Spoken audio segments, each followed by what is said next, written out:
Welcome back to the Adventure Athletes podcast. In this week's episode, I sit down with a phenomenal swimming coach who has also got a world record. Now, David is just quite the character. I absolutely loved meeting him.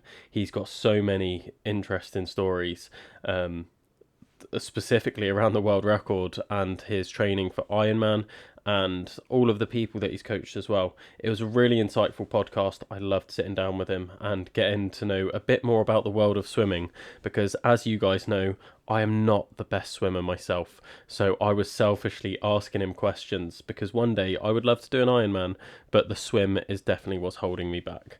So hopefully, as you'll hear in the podcast, David will be able to teach me some swimming. We'll see how that goes. I'll keep you guys updated. Maybe I'll do a YouTube video to share my swimming journey. But no, super interesting episode.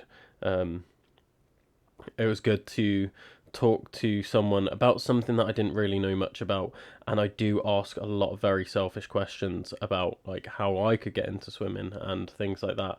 I'm hoping that some of you guys find it useful as well, because at the end of the day, I only record these podcasts because I want to sit down and talk with interesting people, and I've never had a hidden agenda behind them. I don't plan anything. I ask one question at the start and then I just see where it goes from there. But in this podcast, I don't even ask that question at the start. He just sort of goes into some stories around his world record, and then gets into the question about halfway through the podcast. So a little bit different structure this week, but another great episode. Now, as this is released, if you're listening to this the week of the release, I will be running my 6 and 6 challenge. Now, donations are still open, so I'll play a little snippet from Sport in Mind fundraising campaign, and you can see what I'm fundraising for. Sport has the power to change lives.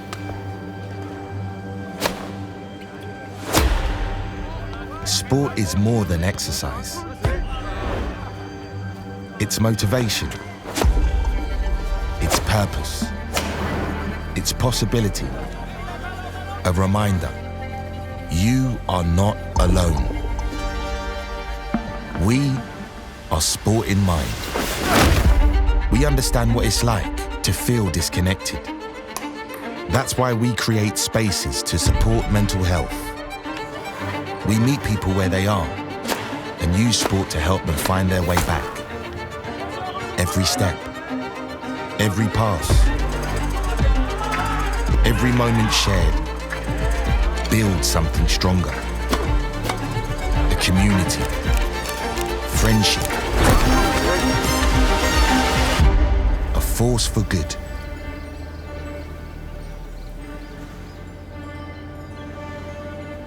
We are made to move, to feel, to breathe, to connect. Sport drives us, but it's people who inspire us. Every day, every week, they get back up, they keep showing up, they never give in. The strength that lives in all of us. So join us, stand with us. Because when it comes to mental health, sport is the answer.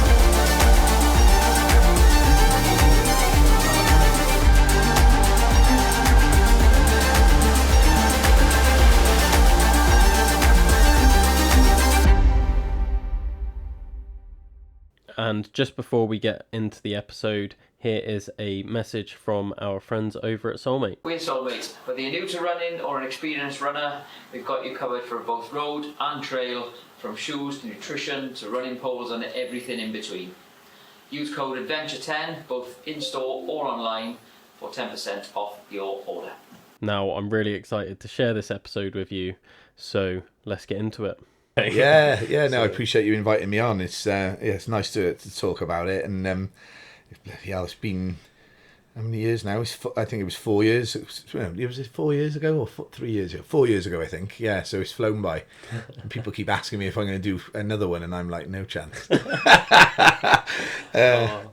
Yeah, it was a tough old day, that was. It's sort of, because of lockdown and me having my own endless pool. Back then, it was only one endless pool because the business got I've got 3 tanks now, with 5 full-time staff, but back then it was only me in my garage, just the tank there. And of course, because we had to shut down, I would have kept going, to tell you the truth, but my clients, not all of them, were happy to keep coming. I had to homeschool my son. My wife's a health visitor, so she had to go and work. And yeah, the tank was just there, and my homeschooling for my son Bobby was literally, let's go in the pool and have fun, that's what we did, because he's dyslexic, I'm dyslexic. Yeah. So it was one of those, there's no way I'm homeschooling my boy, we're going to end up arguing at this rate. So we were just in the pool every day, and because he was a confident swimmer, he was only 4 or 5, so he was swimming around me as I was doing my swimming, and because we turned the temperature down, because I didn't want to waste money just if the business wasn't running, so I turned the temperature right down. So I started wetsuit swimming, and he was in his little wetsuit, and we just did that every day. And I was clocking up some mileage, and I said to my wife, I'm pulling my hair out here, I've got no hair left anyway, but I'm literally pulling my hair. I need to do something to focus. So I said I'm going to do a 12-hour swim to raise money for NHS workers, for the NHS charity. And go live on Twitter and see whether I can get some donations. So that's what we did. So I carried on my training. She couldn't get her head round how I was going to swim for 12 hours.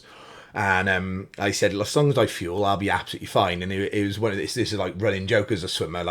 People, when you were a kid, people say to you, how far do you reckon you could swim? How long could you swim for? And, I always used to say, well, I could swim all day. If I could swim aerobically all day, as long as I got fuel, I'll just keep going. And people used to say, no way. And it was always something on my mind that I wanted to sort of test out, can you actually just keep going? Because there's all sorts of mad people out there who've done, 100-mile swims and all this, and they fuel and they've trained. And as long as you're doing that, then the body can deal with a lot, So that was a sort of personal thing for me. It was right, let's try this 12 hours. So Charlotte took the day off work. And her and Bob's were literally my nutrition support, because I couldn't ask anyone else to get involved with being in lockdown. And I set myself the sort of goal of 25 minute swim, 5-minute rest, and I did that for 12 hours, and I just kept it going. And I had my swimming hats lined up, so it was like milestones. So every half hour I changed my hat just to sort of tick off a box. And I calculated there would be 9 Ironman swims back to back, and doing an sub-hour 10 pace on all of them. So it was a 1:49 per 100. This was me being a geek with it, how many Ironman swims can I get in? And it was actually the length of the channel, so it was 21 miles, or just over 21 miles, holding that same pace. Now 1:49 in a wetsuit was quite ambitious, really, reflecting on it, because I led on to go on to do the world record, which was 24 hours, but 1:49, my shoulders were in bits. I think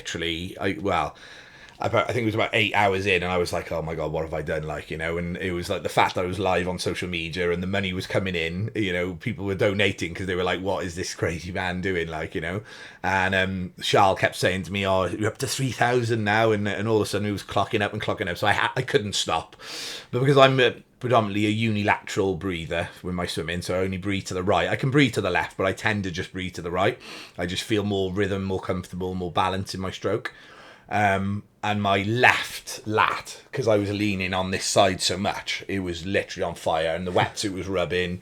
And so I had to sort of mix it up a little bit, and sort of learnt a lot from me with my technique and what you should do, and tell your swimmer as a coach to check. Obviously everyone goes on about bilateral breathing, but bilateral breathing in a pool, you don't actually need to do it in an endless pool. If you're comfortable just to the one side, you stick to your one side. But so I got through the 12 hours. And it was fab, and it was great. We raised just over $5,000 for NHS, which was wicked. And a couple of people said to me, oh, that must have been a world record. No one's swum in a wetsuit before for that long in an endless pool. So of course I looked into it. Of course no one had done it. So with Guinness World Records and officialworldrecord.com, you've got to make sure you've got a judge, you've got to have it approved before you go and do it, and all this. There's loads to it. There's money involved. You know, the judges, the timing, all this business. So anyway, I spoke to the both because I didn't realise there was two separate things. So you've got Guinness World Records, which is the one everyone knows with the book, and then you've got officialworldrecord.com, which is, they're both global, but this is like it literally does it in every language. They got their own book. They translate in every language. It's like people from all over the world use it. Whereas Guinness, it's still the case, but it's more of the one that everyone knows, Guinness, and it's more of a British thing, an American thing, rather than more sort of foreign people, I would say. So anyway, I spoke to them both.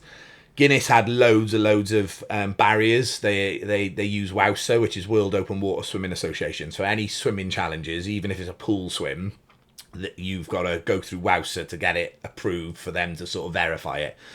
So the first hurdle for me was, because I was doing a marathon swim, I had to, if I wanted to redo it to get a record, I had to make sure that, one of the things is you can't do marathon swims in a wetsuit, right? And because I was wearing a wetsuit, they weren't having any of it. They were a little bit funny about it. They were just a bit like, if we're going to open a can of worms, if we agree to you doing this new record in a pool, we're going to have people who've done channel crossings in wetsuits in fast times compared to people who didn't have wetsuits on in fast times, and they're going to want to have their records reapproved because they've been denied over the years. So it was basically going down a bit of a rabbit hole, opening a can of worms, and I said, that's fine. I said, it is what it is. You know, funny enough, I went on the podcast with Wowser, so it was because they're based in California. Yeah. So they invited me onto the podcast and we did what we're doing now, but like obviously online. And it was quite nice to sort of get the name out there and talk about my business and what my background in swimming was. And I thought, actually, they've invited me on. They're gonna let me have this. You know, they're gonna approve this, right? But they didn't. They just stuck to their guns. But I went on to then, speaking to World Open Water, official world record, and they were good as gold. They allocated me a judge. It was a new idea, so they're all up for, like, they want to put as much in their book as they can with new ideas. So you know, you can come up with anything, and as long as they can verify it properly and there's rules in place, they're happy to do it. And of course, you get, because it's all about, you know, making sure that the funding's there. So I had to find sponsors to pay for the judge and the timing equipment and all the official things to go with it. So going off at tangent a little bit, I told you I'd do that. 12 hours stupidly became 24 hours. It was like, well, why don't you, if you're going to do it again, why don't we go bigger? And because I'd done it for the NHS, I was like, well, I've always been passionate about Velindre, the cancer hospital in Cardiff, and I'm now an ambassador for them after doing so many things over the years. But this one was like, this is going to be big, so let's do it for Velindre.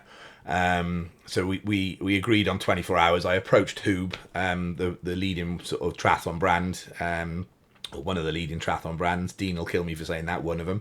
But I'm quite friendly with Dean after doing the stuff with Alfie for Ironman Wales. So I reached out to him and I said, this is the plan, and he was like, you're mad. But I said, would you make me a custom suit, so a proper with the world record logo on it, like make it a bit of a thing, like, you know. So they designed me, I don't know if you know the Hoob, do you know the wetsuits at all? No. So they've got, a lot of them are named after different triathletes. So they got the Brownlee Agilist suit, which is obviously after the Brownlee brothers. And then there was another one called the Hoob Varman, which I think is named after, I don't know the triathlete myself, but I think he's Varga, or on the play on words again. So they designed my suit because that was my favourite suit, the Varman. It had a nice buoyancy down the legs, and you know, it was great for helping your rotation when you swim, which is great when you're doing a marathon swim, because you don't have to worry about, you can still kick, but you don't have to worry about that keeping your hips up and rolling as much. The wetsuit really assists you loads. So that was my sort of suit of choice, and then Dean very kindly designed my own suit with my Heathwood blue colours on it. And like I said, the logo, and they actually went on to produce the suit and call it the Glacier, but they changed the design slightly, so it was like blue and red rather than just all blue like I had. So that was quite nice. So I was the first person they'd ever designed a custom suit for, because it cost them quite a lot just to do a one-off suit. Yeah. So I was quite proud of that. Like, and he just said to me, if I'm designing you a suit, you have to bloody do this now. Like, you know, you're not. So the plans were in place. We had Seco, who were the timing company, so that we had to have an official clock for total time, official clock for how long I was resting for. So I structured it, because it was the first time it was ever been done. I structured it the same way as I did for my 12-hour. So I said 25-minute swim, 5-minute rest. Because it was such a big endurance swim, they insisted on paramedics. So I had to have paramedics on rotation. I had to have a team for my nutrition and someone, a family member there, to making sure if there's decisions to be made, as in, you're effed, you need to stop, and I can't make that decision, or I won't make that decision, then a family member, which had to be there. So my brother was in the team for that. But the quiet word was said, like, don't you dare try and pull this, like, we got to get through it, like, I was going to say, that's quite a decision to put on someone else and just be like, right, you got to make sure you don't fucking pull me out. Well, I mean, to be honest, it was one of those, it was like, I prepared for it. I did do lots of long swims, it was, yeah, a lot. I mean, I built up through lockdown anyway, but there was, I've got all my years of swimming in the tank, so to speak, excuse the pun. But yeah, I had to do a couple of night swims in the tank, and just getting used to that being a little bit delirious, like, I mean, I'm sure as a runner or whatever, you've done, you know that feeling, or your listeners will certainly know that feeling if they've done anything over a significant amount of time, Ironmans or whatever it is. You are like, you're all over the shop. So it's it's being able to cope with that and still put one foot in front of the other, or in my case, one arm in front of the other. And the nutrition thing, I learned a lot with that, because I reached out to Cardiff Sport Nutrition. Never done anything with them before, but I knew a couple of people who had, and I said, listen, this is my idea, and they were all over it. They were good as gold. They said, listen, we'll do a slow release carb drink that we want you to practice with in training, so we get used to, so your gut gets used to it, so you don't have any issues, because obviously I'm in a wetsuit. If there's issues with my gut and I got to get out, I've only got 5 minutes and then I got to get back in. So we wanted to make sure that was sort of nailed down, like. So I practiced with the drink they gave me. It was like, I can't remember what it was called, but it was a mix of everything I needed. And I couldn't get my head around that I wasn't able to have solids at all. It was purely just this drink, and it worked. It was fab. Training was great. But I made the silly mistake on the day. I said to Matt, my brother-in-law, and my brother Dan, I said, I'm going to need like something picky, something snacky, just to have some substance, because it's a long time to not actually eat anything and just drink, so they got me crisps. They got a couple of flapjacks, a couple of sort of penny sweets and whatever else. But of course, nutrition, you're messing with your nutrition doing that, and I paid the price. And my blood sugars shot up during the swim. I got to I think I was about 13 hours. No, actually, it was earlier than that. It was about 9 hours in, and the paramedic, they were taking my blood sugars sort of every couple of hours. And the paramedic said to me, your blood sugars are high. He said, what's going on there? And I was thinking to myself, I've overcooked this now, because I was taking the additional sugar in, but my heart rate was so low, being in that horizontal position and just plodding, literally my stroke rate was just like this, slow, and I slowed the current down to 2 minutes per 100 compared to the 149 that I did during the 12-hour swim. And that's sort of 10-11 seconds per 100 is a massive difference. But I was literally, my heart rate was 80 beats per minute, so like literally resting in that position. And you're in that position in the pool when you're an efficient swimmer, your heart rate does sort of plateau anyway, unless you're pushing yourself and getting the stroke rate up, working your legs and powering under the water. So anyway, they said the next time we test it, if it's high again, we're going to have to make a call on what we're going to do. And I was like, you're not stopping this swim.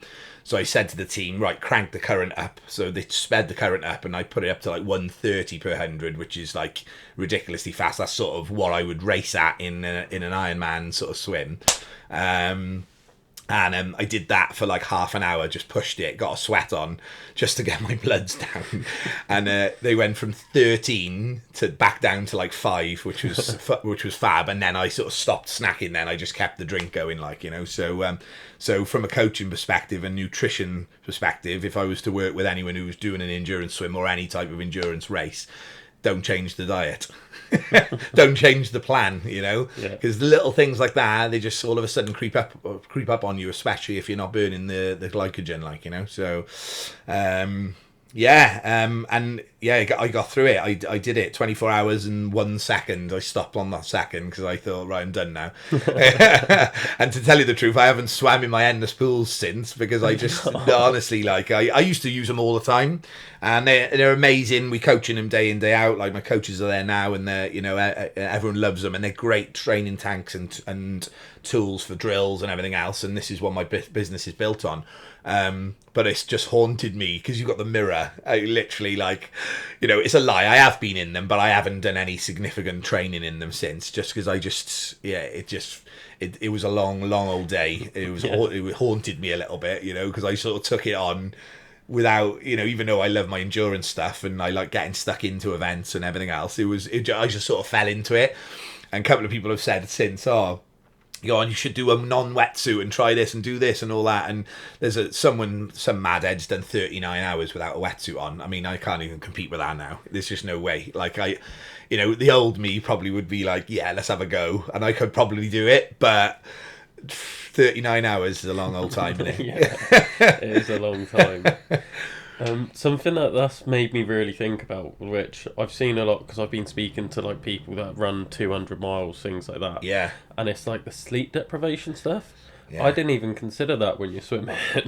And like you were saying, like you get a bit like, oh, what's going on, disorientated. Like, how do you deal with that when you're swimming? Because obviously you don't want to drown. Yeah, well, exactly. I mean, one of my sponsors was the Shocks earphones. Yeah. I can't. Is that what they're called? Yeah. Yeah, Shocks in it. Yeah. So they gave me a free pair of like 200 quid headphones, which were obviously underwater, waterproof, and that was fab. So what I said to I wasn't going to listen to music the whole time, but every now and again chuck it on just to take my mind off it. But that sort of bit of hardcore, bit of happy. Like, I was a bit of a raver back in the day. So in my youth, so I put like hard house on or trance or whatever, and it was like it would sort of keep you awake, but the blood sugar thing was a big issue because, of course, you do hallucinate a little bit. It messes with your eyes, it messes with your head. And there was a poster on the wall, and I remember seeing it, and it was literally coming out at me, and I was thinking, this isn't right. And it was a question of, is it because I'm tired, or was it the bloods? And it was definitely the bloods that were dealing with it.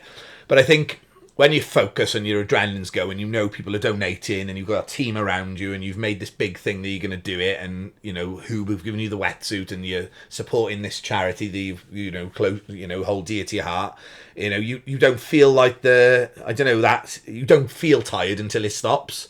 It's that mindset, I think. Not everyone's got it, and that mindset of like, I'm not giving up, and certainly tiredness isn't going to stop me. Like I said to you earlier, the body's capable of unbelievable things. And having done Ironmans, and I'm not a very good runner. I can run, but again, it's like one foot in front of the other. Don't give up, isn't it? And if it's medically, you have to stop for whatever reason, then that's fine. But it's mindset, and it's that ability to keep yourself awake, and you certainly won't fall asleep in the pool, like. Just these things baffle me because, like, how do you even go about starting a training plan around something that's never been done? It's a good question. Yeah, I mean, when being a swimmer, like I was a swimmer all my life. My mum ended up being a swimming teacher because me, my brother and sister were good swimmers. We went through the ranks from you joined an academy at age 4, but we were in the pool way before that. So you've got that base all the way through, that feel for the water, that ability to not even think about having to tread water. Like, if you can't swim, or you're an okay swimmer, and I say go and tread water for half an hour in that pool with your clothes on, you're going to end up struggling, right? Whereas a swimmer who's been, doing it all their lives, who can naturally relax, who are naturally buoyant, they probably just like lay there and not even think about it. So, and going off a tangent a little bit, one of the main reasons why people drown when they fall in water is they just thrash about instead of relaxing. All right. Not lay on their back, and so for that reason, where I'm going with this is that that base of fitness, whether that's just being able to hold yourself in water, or whether that's volume in the pool, and that's where I sort of went with it. I went all the way up to national level with my swimming, so all the way up to age 19, I think I retired before sort of work and going out and having fun sort of came in, and I mean, I'm talking the maximum we went to was 100,000 meters a week, swimming for Cardiff. So I was on a national performance squad. So that's a lot of sessions, a lot of time tumbling up and down the pool, and I think people have asked me this question loads of times, like it's unbelievable how you can just get in and do it. I did build up to it through lockdown. I did do long swims, but deep down, it's like 80% mindset with anything, isn't it? It's knowing that you can do it and having the confidence to do it, and then just that conditioning, then leading up to it and making sure the nutrition's right and your sleep's right, etc. I think it was more just mindset for me. I think if someone came to me who hadn't been a swimmer, I'll use Alfie as an example. So Gareth Thomas, who I taught to swim, he came to me and didn't know how to swim. He couldn't put his face in. He was scared of the water. His parents, or his mum especially, had said as a kid, keep away from water, because she couldn't swim. So this was instilled in him. So when he came to me, or when the BBC came to me and said, can you teach him to do Ironman Wales in 7 months? I was like, what? That's bonkers. But he dedicated it, and he got through it, and he swam every day, and we were clocking, and I think we had over 100 hours one-to-one sessions in the time we spent together, plus the stuff he was doing in the pool on his own, plus the open water stuff that he was doing with me. So I think my point is like the plan's it's got to be intense when it's someone who's not a good swimmer, who can't swim. Whereas if someone is a swimmer and who've got that base fitness, you go, right, well, they know what it's all about. Whether they were a sprinter, whether they were middle distance, whether they were long distance, all swimmers, it's a funny sport because all swimmers have to put the volume in early on in their careers. And then when you're at the level, competing at national level or Commonwealth or whatever it is, the volume's still there, but sprinters don't do as much as long distance swimmers anymore, or middle distance swimmers. They still do a lot compared to what, some of these triathletes are doing when they're training for an Ironman, but it's it's just sort of assessing what I've done, what I can do, and then putting that right plan in place then. Yeah.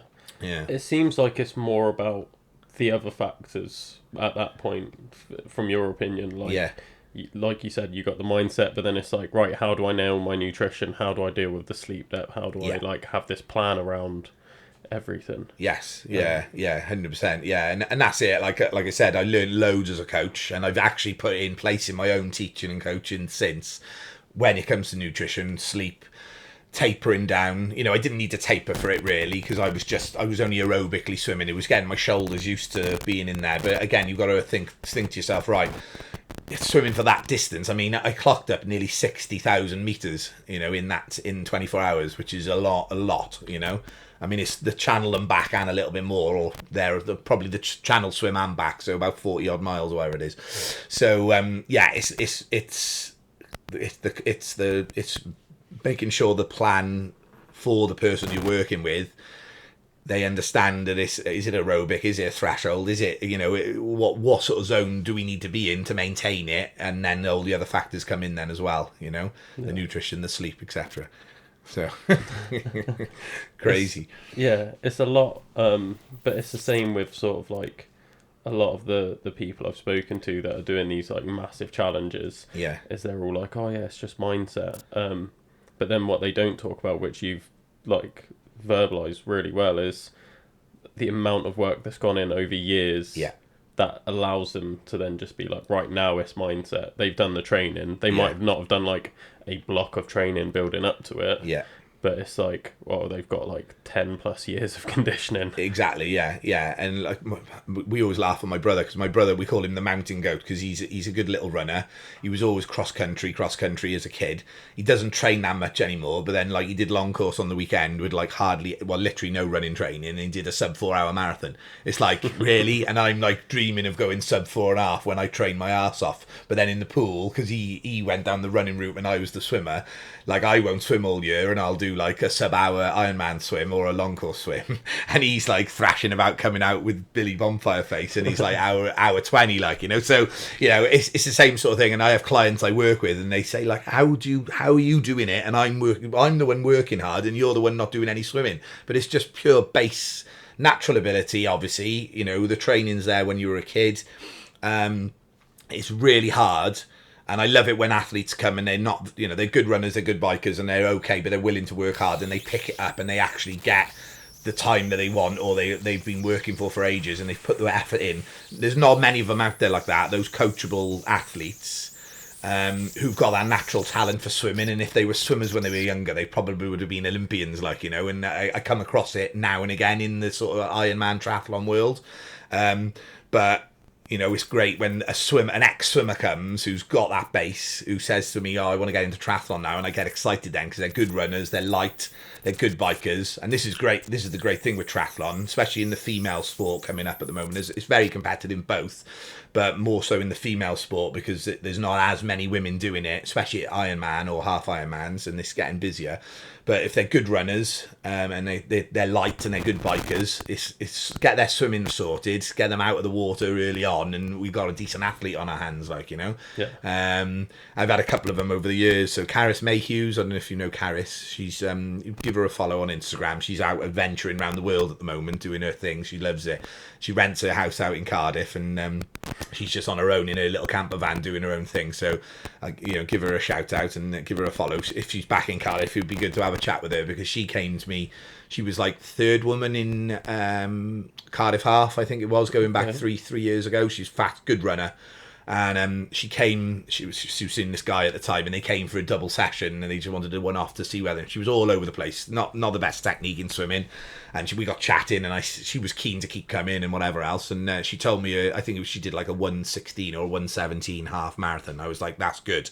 I said, if you can run something like that at the back end of a half Ironman, we got a good athlete on our hands here. So anyway, long story short, she started coming for lessons. She bought a bike, off she went. She started doing some sprint triathlons, so the Super Series for the Welsh Triathlon a couple of times. Did really well, ended up on the podium, but not with a very good swim, always chasing down, you know, the ladies in front of her. And yeah, got her on board with me a bit more regularly. And when her technique was looking good and she was putting the effort in, I said, I think it's time for you to do a 70.3. And she was like, I can't afford to go out and do it. There's just no way. So I paid for her entry for Mallorca 70.3. I just knew she was going to do well, and she qualified for World Champs. And it was like, well, I took a little punt on it, and she literally ruled the triathlon world in her age group in Wales for a while. Went to Worlds twice, I think. And I think she is going to come back to it, but it was just great to see, like, you know, just sort of showing that, you know, like I said just now, the female sport for triathlon is still, like, it's very competitive, but it's getting busier and busier and busier, and it's great to see, like, these girls and women coming through and having a good crack at it. And you used to see, like, so in the men's race, if you're out of the water first, the likelihood, if you're a good swimmer and you've got a good run on you, no one's catching you, right, or thereabouts. Whereas the women's, you could get out of the water at like 20th position and still win the race because it was just all so, like, mixed ability, if that makes sense. But it's far more competitive now, and that's great. And like Heathwood Swimming, my business, is sort of helping with that by feeding through, like, the beginner swimmers who are wanting to be good athletes, who are like, or good triathletes who are good at the run, good at the bike, but they need the work on the swim. And then you've got more and more tri-clubs coming through now. So Welsh Triathlon are really pushing for, you know, getting that participation up. Because I think the figures were bonkers at one stage. It was like 10% women who were doing Ironman Wales or Ironman events, where compared to 90, like the rest of it, 90%. And a lot of it was that women didn't want to be in a triathlon club. They would compete, but they didn't want to be in a triathlon club. So so those numbers have gone up now. So that's good to see as well. So yeah. So watch this space. There's going to be a few more. We got a couple more good athletes coming through, boys and men and women. Like, so I'll have to send you some taglines so you can follow some of the crazy ones coming through. Oh, you know, definitely send them my way. Yeah, I'm all for it. Yeah. This is something that, like, I really wanted to ask you. This is completely selfish now. Yeah. Do you feel like anyone can learn to float? Because, like, I've tried swimming. I can't swim. Everyone laughs at me because they're like, you're such a good athlete, and I do literally everything, like rock climbing, running, like cycling, like any sport. I'm half decent at. Put me in a pool and I'm absolutely shit. So muscle sinks, and I can see you're lean and you're a fit guy. So in answer to your question, yes, anyone can float, 100%.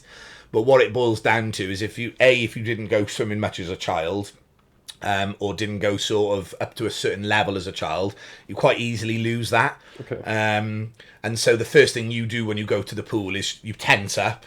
You'll probably try and thrash and get to A to B, so one end of the pool to the other in as fast as possible to try and get yourself there and stay afloat, working your legs hard, working your arms at a fast stroke rate, and actually your heart rate just goes up. So all of a sudden you're in zone 4, zone 5, whereas if you went for if I said you go for a steady run, you know exactly your pace and you could just keep yourself there. That's like me in the pool. And my running's better, but I'm trying to just sort of give you an idea of that comparison.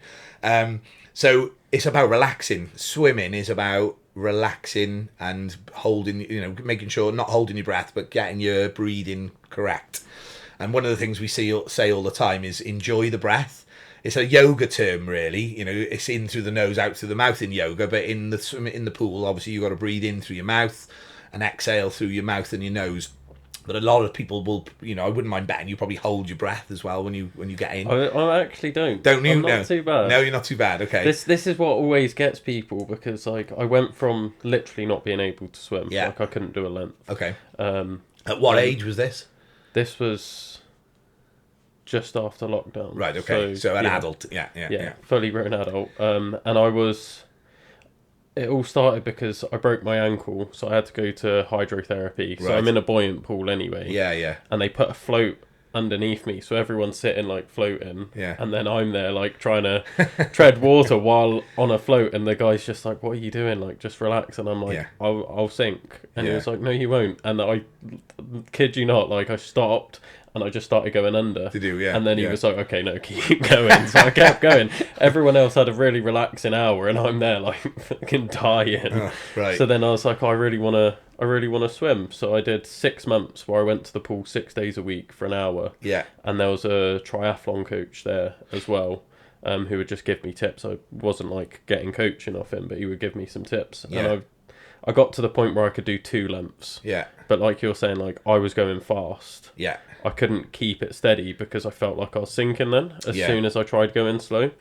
But he was like, "Yeah, your breathing's all right. It's not Yeah. the best." But Yeah. he was like, "You're breathing okay. You're not holding your breath." And he was like, "And you're also your technique's not bad." Yeah. So then I just sort of, it got to the point where I was like, I've been doing this 6 months. I thought I'd be the half decent swimmer now. Did he talk to you about your hip rotation? No. No. So when you swim in front, so there's 4 strokes, obviously. Most triathletes will swim front crawl. Some of them will panic and do a bit of head up breaststroke, but we need to swim front crawl because it's the fastest of the 4 competitive strokes. But front crawl and backstroke are both rotational strokes, and to be able to propel yourself forward smoothly and correctly, you need to rotate at the hips. So, and it's typical with blokes, especially if you're muscly, especially if you're fit in other sports and you've sort of got dense muscles, which everyone's got, and your biggest muscle groups are obviously your quads and your glutes. So if those are used in other ways for rock climbing and squatting and all the things that you talked about, running, and they're nice and strong, they tend to sink if you're not using them correctly, right? So what we need to do is say this is your body, okay? If you fully rotate, and the maximum rotation would be turning on your side. Now I'm talking your hip turning, facing up to the ceiling or up to the sky, wherever you are. That will drive you forward. Okay. So as it drives you forward, your arms reach forward to create distance per stroke, and then your legs follow.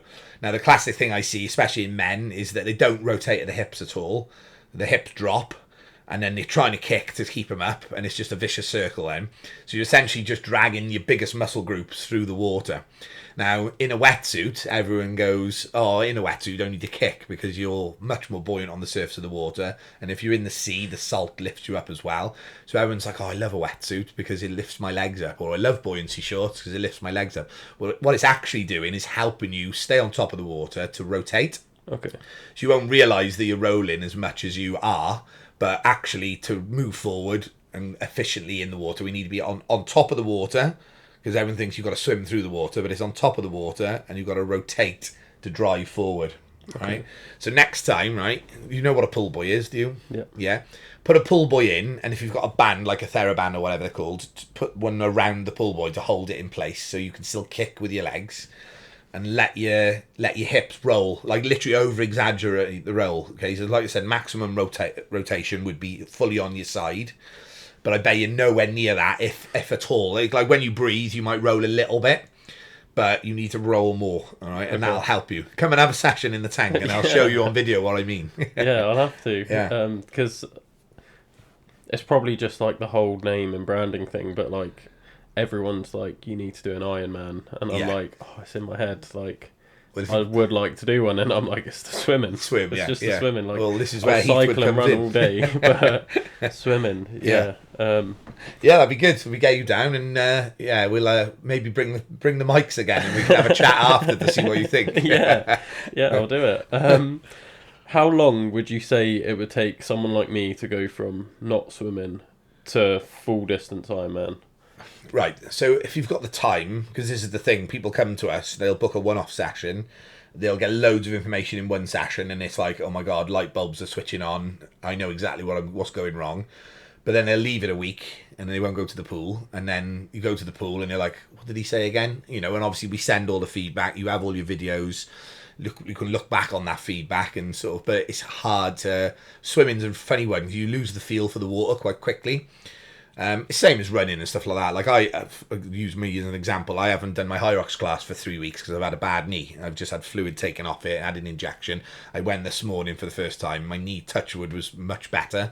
I only did half the running, but I was absolutely blowing out my ass. And it's the same with swimming. You know, you got to keep that feel for the water. So if you've learnt new things and you've done well in an hour session with me or one of my coaches, and you left going, oh my god, I know what to do.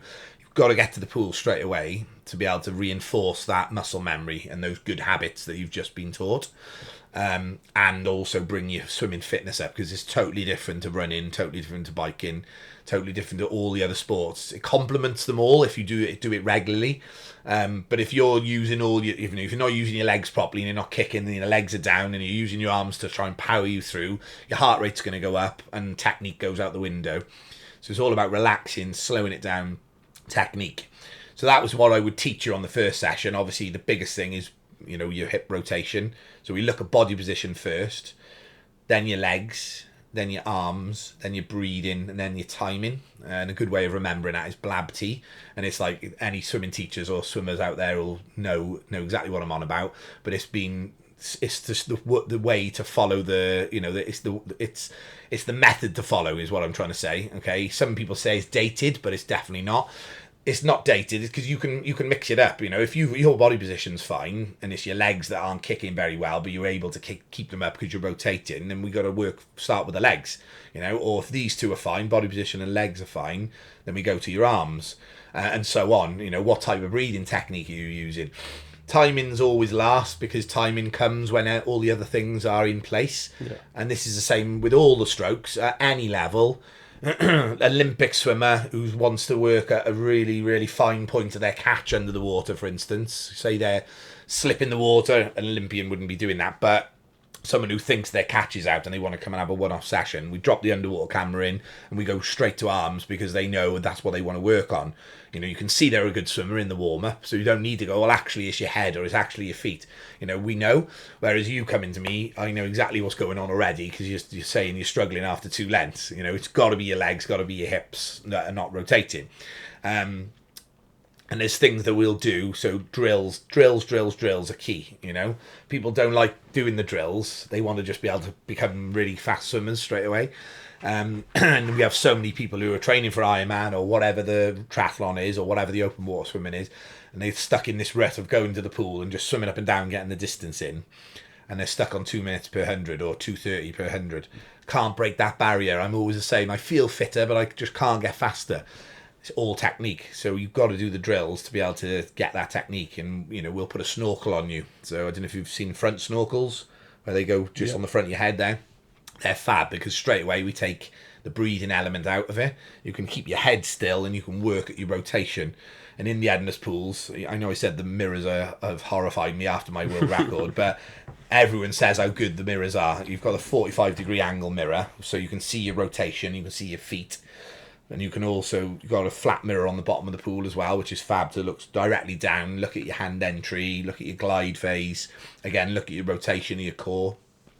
and it's just great. It's a fab learning tool. And if someone had one every day, day in, day out, they would become a much better swimmer straight away. But realistically, you're not going to come to Heathwood swimming every day, you know, unless you're paying big money. You know, it is a niche thing, and it's a treat, isn't it, to come and have a couple of analysis sessions and go away and work at it.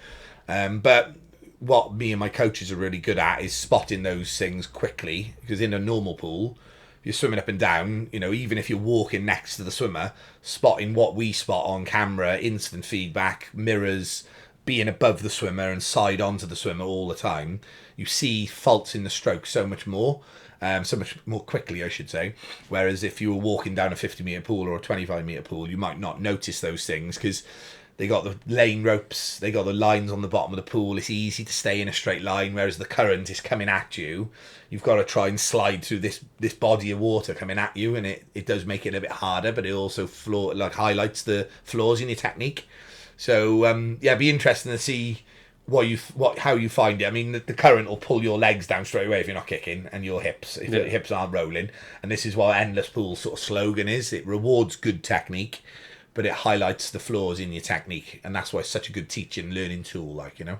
Yeah. You know. I can tell this is like a rabbit hole I'm gonna like dive down, and I get Ironman. obsessed. I get obsessed. Do you? Yeah. It's what's happened with my running, because like I keep going on about it, but like last year in total I ran 1,000 kilometers. Oh wow. 500 of them were in January. Bloody So hell. it's like I barely ran the rest of the year. Yeah. This year I'm up to 1,900 already, Bloody and hell. I'm like, I've got the rest of the year to go. Yeah. I've just like gone all in with my running. Nice. So I'm like, So you're up round all the valleys and that, you yeah, running? pretty much, Yeah, just everywhere, all around Wales. Fair But play. now I'm like, once my running challenge is out the way, I'm starting to think, oh, what's next? And I'm like, oh, swimming. Yeah. That could be a thing. Like, tried it before, got put off, but like, I hate being bad at things. It's having the right coaches, all right? You know, I'm not being a big head. I know what I'm doing. I've been doing it a long time. You know, we're one of the leading ones in the UK now. You know, we've got people coming from London. You know, the people are travelling up and down the M4 to see us. And whether that's a one-off session or a regular book, block booking, I've picked my coaches. None of them have applied for jobs or anything like that. They've all worked with me in some capacity over the years. So a lot of them were students of mine at Cardiff Met, because I used to be performance director for the swimming at Cardiff Met, and I did a bit of lecturing there for the sport coaching module. So I've worked with a lot of them. And because I coached the university team as well, they were swimmers of mine. They've all been good swimmers. They've all come out of Cardiff Met with degrees in sports science. All of them are obviously qualified teachers and coaches.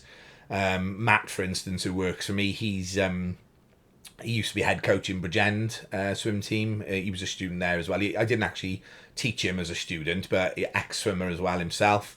So they're all hand-picked because they all know what they're doing. You know, one of my bugbears is like, I take my boy to Cardiff Swimming Club on 3 times a week, because he's a good little swimmer. Not by my choice. He wants to do it because he's copying his dad.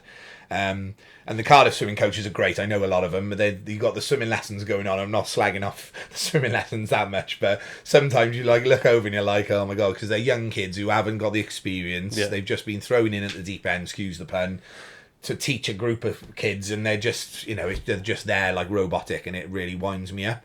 So it's having the right coaches in place, who they're delivering the quality stuff, because at the end of the day, if you're paying £65 for an hour 1-to-1, you want to have good feedback. You want to have the coach who knows what they're talking about, and they're going to be able to send you away with a good plan and the correct drills to go and make yourself better.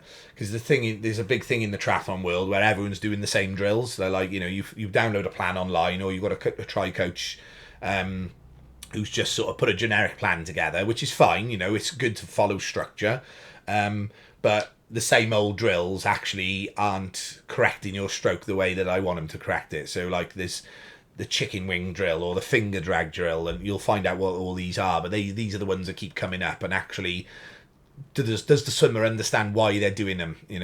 Should they be doing that drill to complement their stroke? Usually no. It's just the drill that's out there, that people are sort of following because it's a plan that's been shared 100 million times.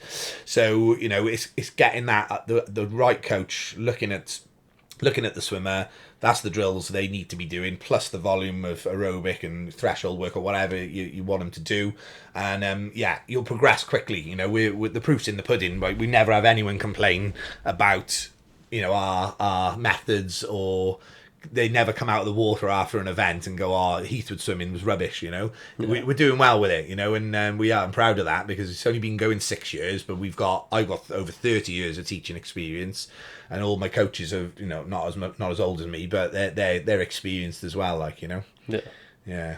When it comes to swimming, then, and getting that sort of like volume and everything in, obviously with things like running, you've got to worry about like the impact it's having on your body, like that stress on the joints and everything, but you don't have that in swimming. So is there still that point of like diminishing returns of like 3 times a week's optimal, like 6 times a week is excessive, or is it like, no, just the more the better? It's a very good question, because the classic thing with triathletes, especially, I keep saying triathletes, we work with beginners. I mean, it's a bit 50-50 beginner, loads of beginners who come to us, but I'll say the triathletes. So the classic thing, they come with they say, oh, I'm running 4 times a week, I'm 3 bikes a week, I'm only swimming once a week.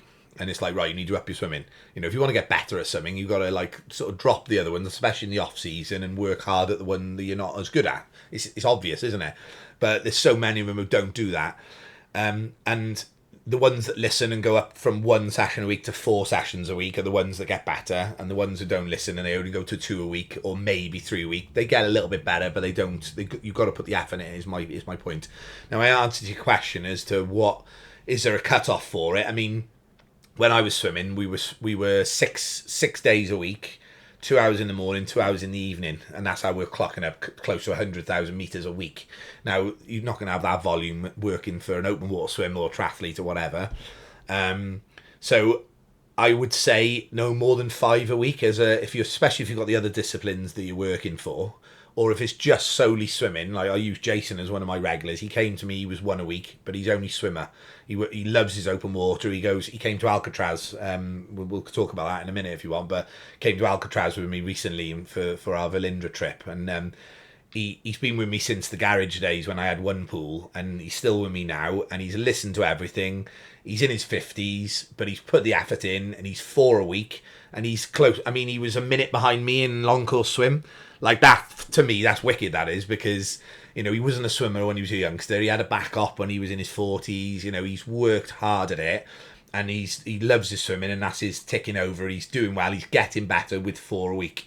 So, yeah, going back to your question, is I think with swimming, if you just go in for an aerobic swim 2 times out of 7 days and the rest is hard work, threshold work, speed work, whatever, then I think it's acceptable to be able to swim every day. But most athletes and most coaches will tell you that you need a rest day at the end of the day. So, you know, you've got to have at least 1 rest day. However, I have heard that there's some coaches out there who don't allow rest days. It's just the aerobic sort of recovery day, which for some people work. But I think you can get run down, can't you? You know, if you're overdoing it, whether it's just plodding, whether if you haven't fueled or slept properly, and then you then still force yourself to go and train in any sport, you're going to get run down. So, yeah, it's definitely the least. It's the only sport that works every single muscle group, and it's certainly, you know, non-weight bearing. So, you know, the risk of injury, especially if you're just swimming easily, is very low. Fly swimmers and breaststroke swimmers are a little bit different, because of course you've got the different movements in the pool, you know, that over hyperextension and the undulation in the water, which, you know, can hurt your back. You've got knee problems with breaststroke, so you've got to be careful with what you're doing in the pool. But yeah, certainly just aerobic swimming every day is, yeah, I mean, a lot of older people who I see at the pools, they're every morning for half hour just plodding up and down, whether that's head up breaststroke or normal swimming, like, you know. Yeah, I find that topic like really interesting, like across all disciplines, not just like swimming, because it's like there's so much debate on how much should you do and what's like optimal, and I'm always like looking and being like, well, people say like running 3 times a week is like enough, don't do more than that. And then you look at elite runners and it's like they're doing a lot more than that. Yeah. And it, like, for me, it obviously all comes down to like your individual work capacity, like your experience, your years of training beforehand and everything. And I have to try and explain this to my clients of like, they come to me, they want to do weight training 5 days a week to lose weight, and I'm like, you know what, like 3 days a week is probably enough. Yeah, yeah. And I'm like trying to get them to tone back, and then they don't feel like they're doing enough. And then they're comparing themselves to me, who trains like 6-7 days a week. Yeah. And they're like, look how much you're doing. And I'm like, my goals are very different to yours for a start. Yeah. This is the battle we have with, swimmers coming in who've done all their research online and eventually decided, actually, I do need help. I'm going to come and have a lesson. And the classic I get, especially with the girls, oh, well, Lucy Charles's stroke rate's so much faster than mine. I'm surely I should be training like her. I'm like, she's a pro triathlete who's won Ironman, God knows how many times. She's in the pool every day. She's an ex-swimmer. Yeah. Whereas you're not an ex-swimmer. You're not in the pool every day. You're not a pro triathlete. Hang on a minute. So you've got to take them back. Be harsh with them to start with and say, like, hang on a minute. Like, who are you and what are your goals? Not comparing yourself to others, because that's the hardest thing. It's like I do it. I'm bad for it. Like when I first joined the Ion, the gym I'm in, and I'm so competitive when it comes down to it. So I was like getting the weight off, and you see these young pups racing ahead, and so I'm thinking, right, I'm going to be up with them one day. I'm definitely going to do it. And I'm thinking to myself, I'm 43 now. They're in their 20s. Some of them are literally only just turned 20, 21, and they're flying. I'm like, right, wind your neck in, Dave. Just think about your own goals, and you don't get injured then. Like, But it's funny. Yeah, it's an interesting one, isn't it? It's something to definitely think about, especially from like a coaching perspective. Like you probably, like you're saying, you see it all the time. I see it all the time with people coming in and they're like, well, "This is what I want to do," and then it's like, right, what's the realistic expectation here? Like, what can you manage? Especially because like these people generally have got like family, kids, other commitments, full-time job. It's like they're not a full-time athlete. Exactly, yeah. So it's like, it's not just managing the workload. You might have a massive work capacity, but then it's like how much stress from life is being put into that work capacity. When are you going to overflow? 100%, yeah. This is going to bug my listeners because this is usually the first question I ask, but I got carried away with the whole world record thing. That's my fault. No, it's great. Like, I've loved it. And then I got carried away being like, oh, like, how can I learn to swim? But I always ask, what was your call to adventure? So what was like the one moment in your life that sort of got you to the point where you're at now? What was that flick of a switch moment? Do you know what? I think it's interesting because I've worked with a few students who did studies in dropout rates in swimming.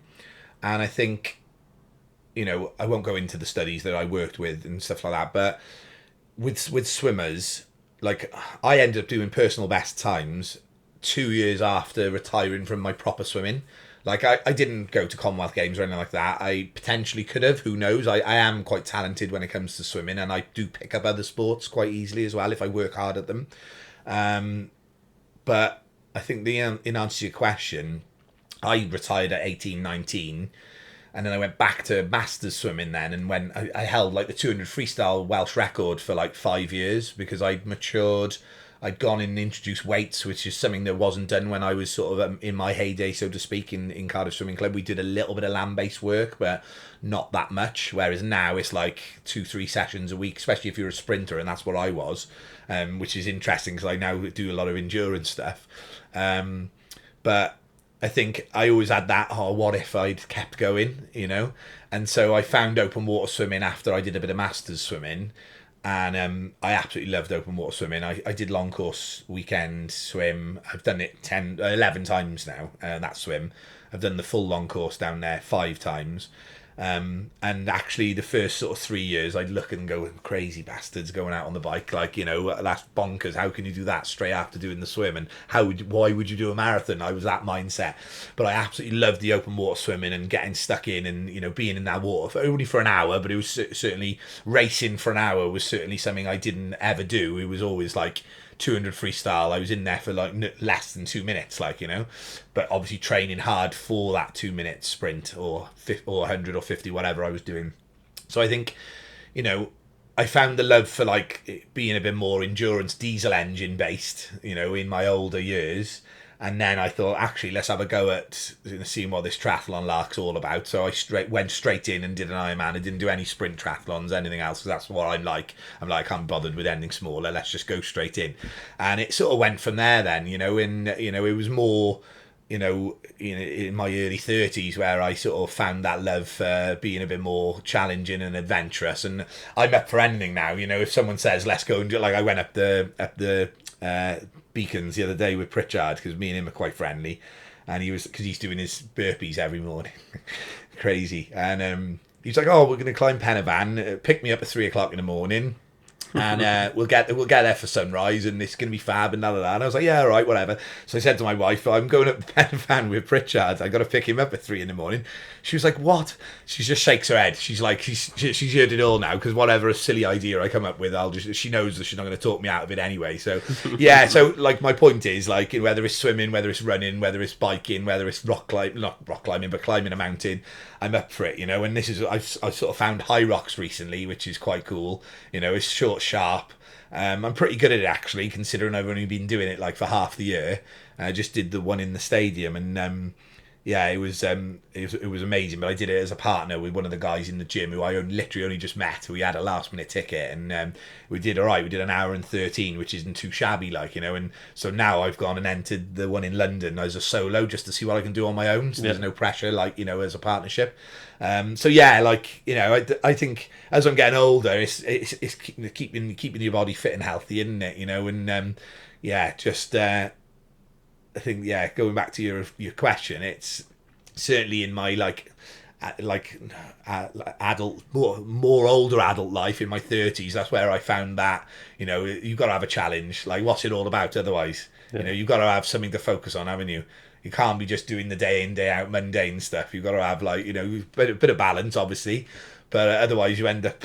Certainly for me, if I'm not training for something, I'm like, the distractions are there, end up having a couple of beers, and then you put the weight on, and swimmers are worse for it as well. I know so many swimmers they can still eat 10,000 calories a day, because that was what we used to do. I'm sure runners are the same, but, with regards to their food. But yeah, it's got to be done, hasn't it? You've got to have a challenge, and it's very inspiring for people as well. I find, with social media, it's a funny one, like, because you've got people who you look up to and you follow, and you think they're cool because they do this adventure or whatever it is you're following them for, but you've actually got people who are looking up to you doing your thing as well, and I think that's massive, especially when it's clients who are getting into your sport, whether it's swimming, whether it's triathlon, whether they want to do a bit of high rocks, whatever it is. Fair play, he's doing it and setting a good example there, and setting a good example for people who might want to lose weight or come off binging on the weekend, drugs or whatever it is, and yeah, I think it's just a great environment to be in, a good community to be in the adventure community, like. Yeah. So you've alluded to some of your adventures. Obviously, we've spoken about your world record, yeah, your 12 and 24-hour swims. Yeah. What else have you done? So I've done Ironman Wales. Well, I've done it 4 times. Completed Ironman Wales 4 times. Is that a full Ironman? Full Ironman, yeah, full Ironman. Like I said just now, I went straight in at 2018. Sorry, I did 2016 full long course, and it was brutal because I didn't do any biking. I borrowed the bike because I was not a cyclist. I was like, oh, I'll be all right. I'm fit. Borrowed my brother-in-law Matt's bike, and it was like a steel frame, like horrible thing, like, it got me round, but I was like, oh my god. So that was that then. I was like, right, I'm going to buy myself a nice bike. I'll enter Ironman Wales 2018, so I got a whole year and a bit to train for it. So that's what I did, and then it was like the natural thing to do it again then, so I booked back on again. Then we had lockdown, so there was 2 years of no Ironmans, and of course I was like itching to go again because I was like, oh, I want to get a PB, so booked on again. So I did 2022, 2023 I had a mechanical. I had a blowout at 90 miles on my bike, and it was like the wall of the tyre exploded, but that's me being an idiot, not changing my tyres. So I got told off by Ross, who works for me, who's a big cycling, he's into his cycling and he's a triathlon coach. And because I'd literally not changed my tyres since the year before, so it was my own fault. But it was a scorching day, and yeah, I came a cropper, and I'd been plain sailing up until then. I'd never had a mechanical. I hadn't even had a flat tyre. Like, I was like, I wouldn't have known how to change the bloody thing, like, And yeah, I was lucky. I was going flying down. It wasn't quite. It was after. When was it? No, it was before Saundersfoot and all that. I don't know if you're familiar with the course, but there's some real big climbs the last 10 miles. So it was about 10, 15 miles before those, or 10 miles before those.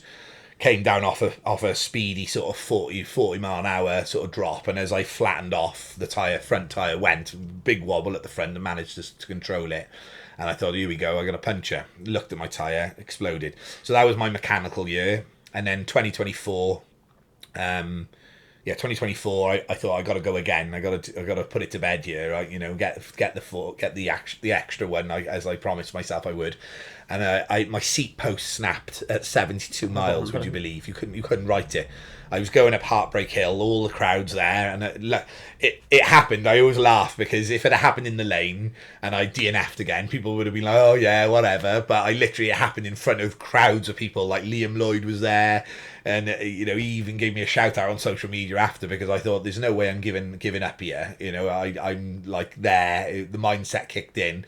What happened? The bolt. It was a brand new seat, would you believe, on a TT bike, and the bolt clean snapped off.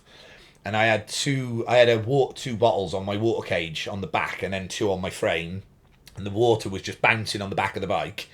And I think the weight of me and that, I think it just didn't deal with it very well, and I literally fell off the back of the bike. Right, the seat came clean off.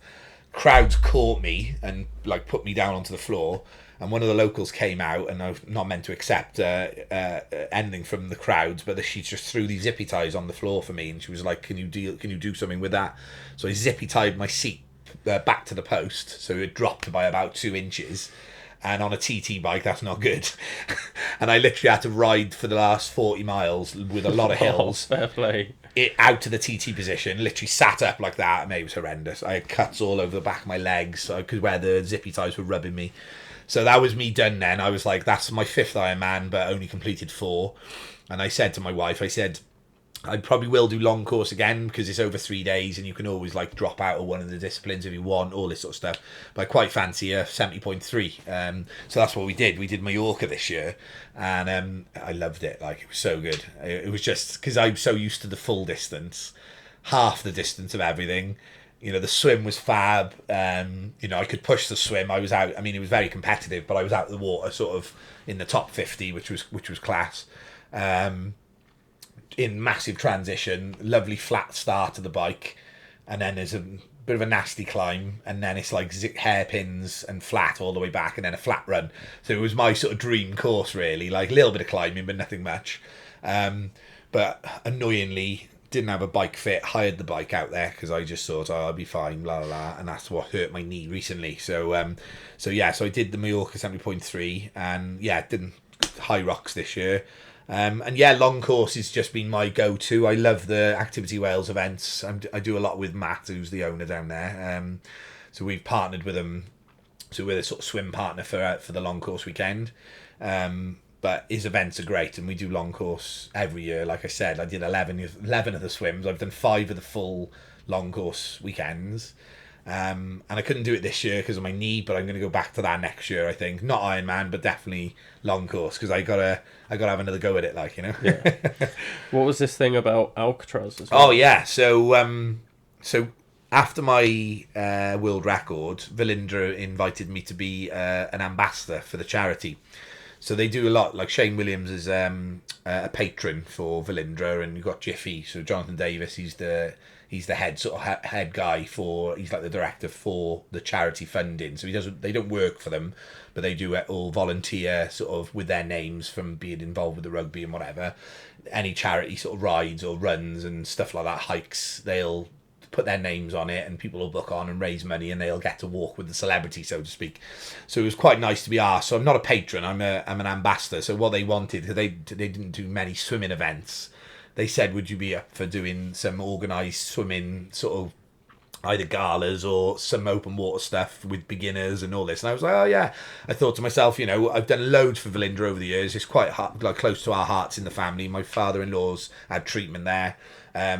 My grandfather, which I didn't even realise until recently, but because I never met him, he passed away before I was born. He'd actually had treatment there, would you believe? So it was quite a thing. It'd be nice to be asked, but to get involved and do some charity work was fab. So I did 3 years in a row where we did a bit similar to Couch to 5K. We were getting beginner swimmers who were coming to us for lessons, encouraging them to try and get into open water. So we would obviously build up to open water with them. And I don't know if you know, do you know Fintan, who does the Man Up UK events down Solver? No, he does a couple of open water swims on there. So there's a swim called the Green Monster Swim. Yeah. Which goes round the island in Solver. It's a 2.5 mile swim, but there's also a shortened version of it, which you can just do a mile. So it's like an out and back to a point and then back in, and it's quite shallow. It's a nice sort of, well, they say calm. It's been rough there the last 2 years. I think he's cancelled the swim the last 2 years. But we did it for 3 years in a row. We got up to 20 people every year. They literally, people like yourself who weren't very good swimmers, and there was their dreams of going in the sea was just not happening. And we'd always raise sort of 5, 10, 15 grand, which was great as a group. And I said to Amy, who's my colleague in Velindre, I said, we got to go bigger now. You know, we got to go, we've done the beginners, so to speak. Let's get some more advanced swimmers involved. And I'd love to go and swim the Alcatraz. So we swim from Alcatraz Island across the bay, which is obviously historically very choppy. It's shark-infested waters, right? There's whales in there, there's sea lions in there. It's called the Shark Fest swim, so it's like for a swimmer, it's a tick box thing. Like, you know, it's something you want to do, and of course, the myth of the prisoners never escaping and all this business, or not the myth, I'll tell you about that in a minute. It was really interesting, actually, what I found out when we were there. But no one had ever escaped, you know, because of the waters being so challenging, etc., etc. So I pitched it to Velindre, and they were like, "You're crazy." They just weren't happy about the fact that there was potentially sharks in the water and stuff like that. So it was a little bit of a taboo. Are we going to be able to do it? Spoke to Shane Williams. I said to him, "Are you up for doing it?" And he was really keen, so he put his name on it with me. We put the applications out, sold out within 12 hours, 30 people, well, over 30 people. So we had to sit down and go through, are they good enough swimmers, first of all? So one of the criteria was if you've done an Ironman swim or equivalent. What your swimming background was, any connection to Velindre, with Sod's Law. All of them were good enough swimmers. All of them had a connection to Velindre. It was quite emotional reading through some of the stuff. I mean, some of the team that came with us, you know, either still having treatment or had recently had treatment, or loved ones had passed away. Like, you know, so it was quite, you know, close to the bone with it, you know, as in, you know, we were working with people who were really passionate about raising money for the charity. We turned out, a couple of people dropped out over the time, which was a shame. But we ended up with 28 of us going. And it was just crazy because we got there. It was a long way to go, you know, all the way to San Francisco just for one swim, you know. And actually, it's only a 2 mile swim, and it's actually tidal assisted water, so it's quite quick. But it's because it's renowned to be choppy and cold and, you know, hard to swim. That was the main thing, like, you know, the wow factor for it. And the target for everyone was to raise £3,000. All of them went over that, which was fab. So we ended up raising, well, obviously the costs you've got to put into it, but our profit for the charity, which goes all to the charity, was just under 80,000 quid. So it was a lot of money raised, but you couldn't write it. We got there, the most perfect conditions. The guys who we were working with over there, the organisation company, who were called Odyssey, they were like, the weather we've had is unbelievable. It's unheard of. There's no mist on the water. There's no chop. We were like, oh my God, which was great because we all knew that it was going to be a good and easy swim sort of thing. But the day before, there was all these locals on the beach with long lens cameras, and they were filming and taking photos and videos of like a family of whales that had decided to come into the bay. And I'm not joking, mate. The water, there was spraying everywhere, and we were all looking at each other going, uh-oh, we got to swim in there, like, you know. And then Pier 39, there's all these, I don't know if you've been to San Francisco, it's a fantastic place, but you've got all the piers where all the boats sort of dock up, but all the sea lions all nest there. So it's like you go there first thing in the morning, and they're all like going for it, like barking dogs. And it was like, oh my God, and they're huge, and you're thinking they're in the water with us as well. So it was all this, like, no sign of any sharks, and we didn't even want to ask the question, to tell you the truth. There's never been shark attacks there, but there has been a lot of sightings and great whites literally bouncing out the water and attacking sea lions. So they are in there. But yeah, so the morning of the swim, everyone was very nervous, and you know, rightly so, because we were all a little bit apprehensive about the whole thing. But it was fab. We all did it. It was really good. It was about just over an hour in the water, which is pretty quick for 2 miles, really. Like I said, tidal assisted. But the day before we did the swim, we did the Alcatraz trip. So we went over on the boat and looked at the prison and had the tour. And they were talking about what happened with the prisoners that escaped. And I always thought that no one had escaped, or someone had escaped, but they never found the body. But actually what happened, the 3 guys that got out, 2 of them were caught as they were trying to leave the island because they wouldn't go in the water. The one guy that actually jumped in the water and swam, he got taken in the current, which we swam in, and I totally understand what happened. Because if you don't sight correctly left of the current coming to the right, it'll take you under the Golden Gate Bridge. So it literally is that fast. It just takes you. So you've got to swim diagonally left to sort of take yourself over in a straight line, if that makes sense. And what they would have done, or he would have done, was go straight in, get whipped. And he got caught. Well, he managed to grab hold of the girders of the Golden Gate Bridge, and 2 lads were up on top of the bridge fishing, and they saw this guy in distress, so they phoned the fire brigade. Fire brigade came, rescued him. Turned out he was a prison. He was back in the prison that evening. Mad, like. So all the myths out there that he never was found, he was actually found, or so they say. So. Yeah. Oh, that's quite a story. Mate, it was class. It was so good. Yeah, that's another thing that people don't really think about with like open water swimming. If you're not into it, Yeah. it's like all the tides and currents and Yeah. being like you said, like you got to swim that way to go that way. Yeah. Just being And pulled along. people get caught out. You know, the one of the favourite swimming points down in Barry is Jackson's Bay. I don't know if you're familiar with it. So it's a lush satin. You've got a lovely small beach and a rock face, everything else, and then there's like a little sort of almost like a little coved area. It's a decent size. It's about 400-500 metre loop if you do a circle. But there's a buoy that's right out in the middle, and it's actually to just let the boats know not to come in too shallow, so that they don't come past the boat, past the buoy. But swimmers tend to think, especially novices who are getting into it, oh, we'll swim out to that buoy and then we'll swim back. But Barry Island, the water that rushes past Barry Island, Whitmore Bay, so you've got the harbour, you've got Jackson's Bay, you've got Whitmore Bay, and then you've got Old Harbour, and then Cold Nap. That water that rushes back and forth, the English Channel, or Bristol Channel, it's actually the second fastest tidal assisted water in the world. So it changes obviously, daily. And if you get caught in it in the wrong direction, and each way is the wrong direction if you're not intending to go out there, it will literally whip you like an endless pool. It's unbelievable how fast it is. And it's great for swimmers who know what they're doing, because if you catch it, you can literally swim 2 miles in 20 minutes. Like, it's bonkers. That's how fast it is. But if you're a swimmer who don't know what they're doing and they've swam out to the buoy, and we'll turn round, and you get caught in the current, panic, and it's happened a lot. I follow the Barry Island RLNI. You've got Nell's Point, which is the lookout tower, where the 2 guys are always up there, or whoever the staff are in there. And the amount of swimmers are getting washed up on the rocks there because they're panicking, and the lifeboat has to come out and rescue them, and it's an absolute nightmare. So I think the message is like, unless you know what you're doing, don't go out and do it, or don't, it's just such a grey area when it comes to open water.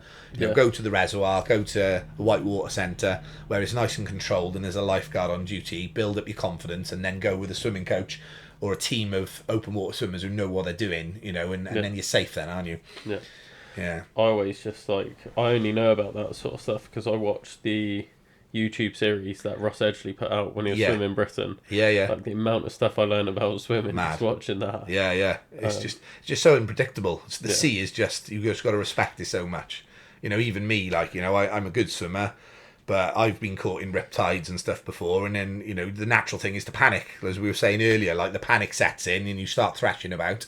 If you just relax and think, right, let it take you and try and get out of it naturally rather than like trying to fight it, and then you'll be all right. But that's not a message to your listeners to say actually you'll be all right. Just you'll be fine if you relax. Don't do it. Yeah, you need to relax, but you need to know what you're doing. Exactly. Yeah. Yeah. No, I would be completely fucked if I tried it. So yeah, no, I won't be trying that anytime soon. But yeah, like seeing things like that of like just Ross Edgley, he's like pretty much the only swimmer I know really. Yeah. Currently swimming around Iceland, and I just like look at these things and I'm like, that is just another level of adventure. Yeah. The water is another unknown. He's full on. He's full on. I mean, going back to the challenges. I've never actually done the channel, but I was involved with we had rugby union versus rugby league 2 years ago, so they swam the English Channel in wetsuits, which was fab. So Alex Popham and a few, they did the Head for Change. They're doing all the stuff with the WIU, They swam and they did a relay. So there was 2 boats and they raced each other. But the wildlife, the stuff you see in the sea, just from being on the boat, and you think to yourself, oh my goodness, how these guys do it for. I mean, there's a lady who, what's her name? I can't remember her name now. It'll come to me in a minute. She swam the channel there and back, no wetsuit. Like, that is bonkers. That blows my mind, and I've done some challenging stuff. So yeah, there's always someone going to be coming up behind you being better as well, isn't there? Yeah. So talking of challenges, then you've said about your high rocks, and you're gonna keep doing long course. Yeah. What's the next challenge? Have you got anything planned? Do you know what? You'll like this. So my brother, the runner, Dan, he asked me to book onto the Brecon to Cardiff Ultra this year, and I said, listen, I'll do it, but are you going to run with me? Because I can't be dealing with it on my own. Let's have a laugh. So I paid for him to do it, and then I hadn't done enough running, and it was the only time where I thought, you know what, I could do it, but I'm going to really put myself in a hole here if I end up doing my first ultra with not enough training. So I decided to pull out, and I let him get on with it, and he went and did 7.5 hours or whatever he did, so I do fancy an ultra. I'm going to see how my knee goes. I might look at that next year just to say I've done one. It'll be a one and done. No, I'm not really. Yeah, I know. I do fancy it. You don't get obsessed like me. No, well, you never know. You never know. But I'm going to definitely keep the high rocks up, and obviously my swimming's my thing. But I've just bought a new bike as well, which is frustrating because I haven't been able to ride it because of my knee. But I'm definitely going to do some couple of little sprint triathlons and stuff like that. Nothing too long nothing too long. But let's see where the ultra stuff goes. I might be giving you a shout. Yeah. See any tips? Yeah, come for a run with me. Yeah. I'll take you up the mountains. Yeah, no, Brecon to Cardiff. I've heard really good things about that one. Yeah. Never done it, but No. Maybe I'll join you for it. Yeah. I think Dan's done it a few times, and it's quite a picturesque one, So so I've actually walked that route years ago with the boys. I think it's 50 miles, whatever it is, isn't it? If you go all the way to the bay, and we walked it. We did it for a charity. 10 of us or something like that. Anyway, yeah. And my feet, I tell you what, it's time on your feet. It's actually harder, isn't it? If you walk for that time, it's harder than bloody running it. Yeah. No, I found that. I did. So I've been volunteering with this events company called Pegasus. Yeah. They do a series of ultras. I've done their checkpoints and stuff. Loved it. And then I was like, I want to use it as a bit of training. So last weekend I did some. They call it sweeping. Yeah. So you're the back runner. You go behind everyone, make sure last place is okay. They haven't fallen. They haven't got lost. Yeah. And you pick up all the flags and signage on the way. Yeah. Nice. So I was like, it's 50k, good training, time on feet. And then you end up getting to last place, and there's no cut off, so you get a lot of walkers doing it. Right. And then I spent 14 hours on my feet doing 50k, and I was like, if I was racing it and trying to podium or whatever, I'm that's definitely harder than walking it. Yeah. But then I was like, anywhere in between that, it's just easier to just run it at my pace. Yeah. Walking it killed me off. My feet were in bits, and I've never had foot issues before. That's mad. And it's the first time I've had foot issues just from walking it. That's interesting, isn't it? Very interesting. Definitely, just that time is it's a killer. Fair play. Yeah. So, where can people go to follow you and your swimming and your coaching? Yeah, give us a follow on Instagram. So it's Heathwood Swimming. That's the same handle for all my social medias. And then follow. Either drop me a message or Heathwood Swimming a message, and one of our coaches will pick it up. And either you can email us or DM us, and then we'll get you booked in. We'll send you a payment link. Ask obviously all the relevant questions first.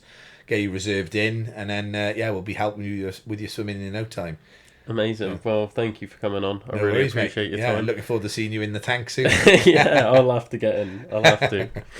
Thanks again for listening to the podcast, guys. I really appreciate the amount of support and everything that you guys give. It's been a phenomenal journey, and I'm so glad I'm expanding the podcast away from running again. I still do have some runners lined up for the podcast, so definitely not completely out of it yet, but I love listening to people in all these different disciplines, especially ones that I'm not so familiar with, but it's so hard not to invite on my friends and my inspirations from the running world as well. So plenty more to look forward to, guys. yeah, if you're interested in anything that we do over at Adventure Athletes, whether that's strength and conditioning for different sports, whether that's in-person personal training, whether that's sports massage to help with recovery, or whether that's outdoor activity days, you can head over to adventureathletes.co.uk to find out more about what we do. And if you have any questions about anything at all, guys, feel free to drop me a message and I'll get back to you as soon as I can. Thanks again, and I'll catch you next week.